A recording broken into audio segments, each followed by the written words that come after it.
નમસ્કાર દર્શકો, શું તમે ક્યારેય વિચાર્યું છે કે જ્યારે રાજકારણ અને ચમત્કાર આમને સામને ટકરાય ત્યારે શું થાય? ગુજરાતમાં ચાલી રહેલા આસ્થા vs અંધશ્રદ્ધાના મહાવિવાદમાં એક એવો વળાંક આવ્યો છે જેની કોઈએ કલ્પના પણ નહોતી કરી. જી હા મિત્રો, તમે બરાબર સાંભળ્યું. સાંસદ ગેનીબેન ઠાકોર અને તેમને પડકાર ફેંકનાર ધૂણનારા ઉપાસક કાળુ ભગત વચ્ચે ગુપ્ત મુલાકાત થઈ છે. આ મુલાકાતમાં શું થયું? શું ભુવાજીએ નેતાની આંખો ખોલી નાખી કે નેતાએ ભુવાજીને સવાલ પૂછીને નિરુત્તર કરી દીધા? આજે અમે તમને એ બધા બારણા પાછળની સંપૂર્ણ અને કાલ્પનિક કહાની જણાવવાના છીએ. વિડીયોની શરૂઆત કરીએ તે પહેલાં એક લાઈક કરીને નવા આવ્યા છો તો ચેનલ સબસ્ક્રાઈબ કરી લેજો.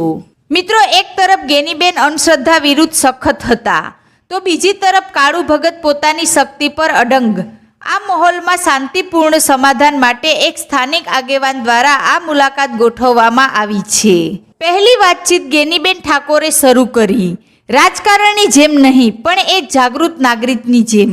ગેનીબેન ઠાકોર કાળુ ભગતને કહે કે મારો વિરોધ તમારા કે માતાજીની શક્તિ સામે નથી, મારો વિરોધ છે એ વ્યવસ્થા સામે જ્યાં લોકો પોતાના દુઃખમાં ડૉક્ટર પાસે જવાને બદલે સીધા આવીને લાખો રૂપિયા ખર્ચે છે. જેને બચાવવાનું કામ સરકારે કરવું જોઈએ, એને તમે આર્થિક રીતે નબળો કેમ કરી દો છો? કાળુ ભગત: બહેન, તમે રાજકારણ જુઓ છો, અમે દુનિયા જોઈએ છીએ. જ્યારે કોઈનો દીકરો પાગલ થઈ જાય છે કે કોઈનું ઘર વેરવિખેર થાય છે ત્યારે એ પહેલાં ડૉક્ટર પાસે જ જાય છે, પણ જ્યારે વિજ્ઞાન હારી જાય છે ત્યારે એ છેલ્લી આશા લઈને અહીં આવે છે. અમે તેમને લાખો માંગતા નથી, લોકો પોતાની શ્રદ્ધાથી જે મૂકે છે એ માનીએ છીએ. શું ગરીબની શ્રદ્ધા પર વિશ્વાસ રાખવો એ પણ ગુનો છે? તમે મને પડકાર ફેંકવા બદલ ઘમંડી કહ્યા, પણ બહેન, તમે રાજકીય તાકાતથી બધું બદલી શકો છો. મેં તમને જે પડકાર ફેંક્યો હતો તે સાબિત કરવા માટે હતો કે દરેક વસ્તુ વિજ્ઞાનથી નથી ચાલતી. મારો તમને સીધો સવાલ છે, તમે રાજકારણી છો. બનાસકાંઠામાં જે ગરીબ પરિવારો ભૂવા પાછળ પૈસા ખર્ચે છે એનું મૂળ કારણ શું છે? ગરીબી અને તણાવ. તમે એ ગરીબી અને તણાવ દૂર કરી શકશો? ગેનીબેન ઠાકોર: તમારી વાત સાચી છે, ગરીબી એ મૂળભૂત સમસ્યા છે, પણ તમે જે દાવો કરો છો કે 3 કલાકમાં છૂટું થયેલું બેરું પાછું લાવવું, શું આ વૈજ્ઞાનિક રીતે સાબિત કરી શકાય? કાળુ ભગત: સાબિત કરવું એ મારું કામ નથી, એ ડૉક્ટરનું કામ છે. મારું કામ તો આસ્થા આપવાનું છે.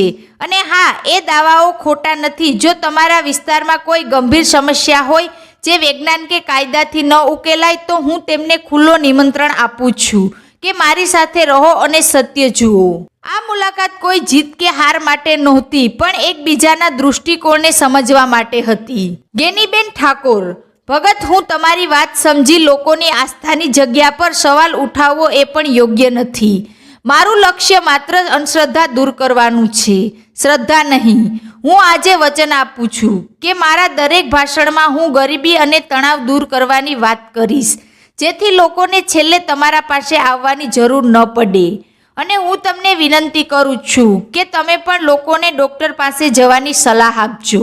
કાળુ ભગત: અમને એ વાતનો સ્વીકાર છે. માતાજીએ કોઈને ખોટી સલાહ આપવા માટે ધૂણાવ્યા નથી.